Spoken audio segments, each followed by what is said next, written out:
నమస్తే, welcome to Andhraprabha. నేను విద్య. రష్యాపై మారిన అమెరికా వైఖరి, పుతిన్ ప్రవర్తన మూర్ఖంగా ఉంది.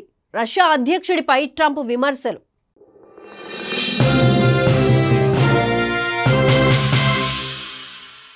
రష్యాపై అమెరికా వైఖరి మారిందా అంటే అవుననే సంకేతాలు కనిపిస్తున్నాయి.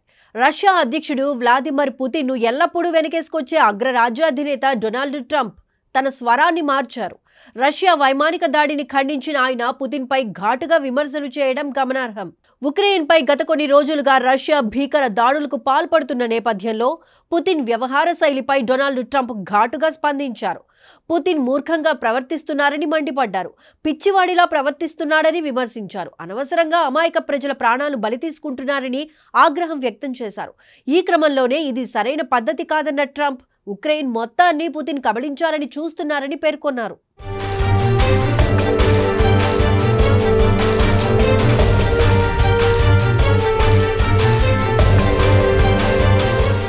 అమెరికాలో అధికారంలోకి వస్తే ఉక్రెయిన్ రష్యా మధ్య యుద్ధం ఆపేస్తానంటూ ప్రకటించిన డొనాల్డ్ ట్రంప్ చెప్పినట్లుగానే ఆ రెండు దేశాల మధ్య వార్ను ఆపేందుకు తీవ్ర ప్రయత్నాలు చేస్తున్నారు.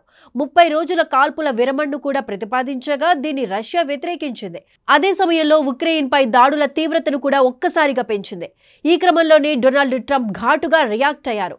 వ్లాదిమిర్ పుతిన్తో తనకు మంచి సంబంధాలే ఉన్నాయన్నారు. కానీ ఆయనకు ఏదో జరిగిందని అన్నారు. ఈ మధ్య మరీ మూర్ఖంగా ప్రవర్తిస్తున్నారని, అనవసరంగా ప్రజలను హతమారుస్తున్నారని విమర్శించారు. తాను కేవలం సైనికుల గురించి మాట్లాడడం లేదన్న ట్రంప్ ఎలాంటి కారణం లేకుండా ఉక్రెయిన్లోని నగరాలపై క్షిపణులు, డ్రోన్లను ప్రయోగించడం సరికాదని అన్నారు. పుతిన్ ఉక్రెయిన్ను పూర్తిగా ఆక్రమించుకోవాలని చూస్తున్నారని అన్నారు. ఈ విషయాన్ని తాను చాలాసార్లు చెప్పానన్న ఆయన ఇప్పుడు అదే నిజమని నిరూపితమవుతోందని తెలిపారు. అయితే ఈ విధంగా ఉక్రెయిన్పై దాడులు చేస్తే రష్యా పతనం ప్రారంభమవుతుందని హెచ్చరించారు.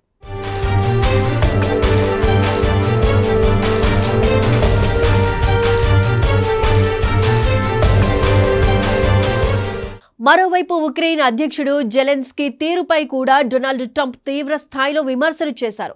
జెలెన్స్కీ మాట్లాడే విధానం కూడా ఆ దేశానికి ఏమాత్రం మేలు చేయదని అన్నారు.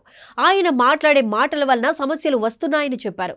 ఇది మంచి పద్ధతి కాదని, ఇకనైనా ఆపాలని హితవు పలికారు. 3 ఏళ్ల క్రితం తాను అమెరికా అధ్యక్షుడిగా ఉంటే అసలు ఈ దేశాల మధ్య యుద్ధం మొదలయ్యేదే కాదని చెప్పారు. అసమర్థత, ద్వేషంతో మొదలైన ఈ ఉద్రిక్తతలను ఆపేందుకు సర్వ విధాలా ప్రయత్నిస్తున్నామని డొనాల్డ్ ట్రంప్ తెలిపారు. ఇదిలా ఉండగా అమెరికా అధ్యక్షుడు డొనాల్డ్ ట్రంప్ వ్యాఖ్యలపై క్రెమ్లిన్ ప్రతినిధి స్పందించారు. తమ దేశ అధ్యక్షుడు పుతిన్ దేశ భద్రతను దృష్టిలో ఉంచుకుని నిర్ణయాలను తీసుకుంటారని తెలిపారు. ఇటీవల రష్యా విక్టరీ డేకు విదేశీ నేతలు వస్తున్న సమయంలో కీవ్ బెదిరింపులకు పాల్పడిన విషయాన్ని గుర్తు చేశారు.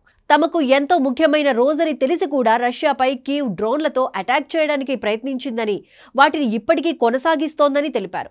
అందుకే ఈ దాడులకు తాము స్పందించాల్సి వస్తోందని స్పష్టం చేశారు. అయితే ఇరు దేశాల మధ్య చర్చల కోసం అమెరికా చేసిన కృషిని అంగీకరిస్తున్నామని తెలిపారు.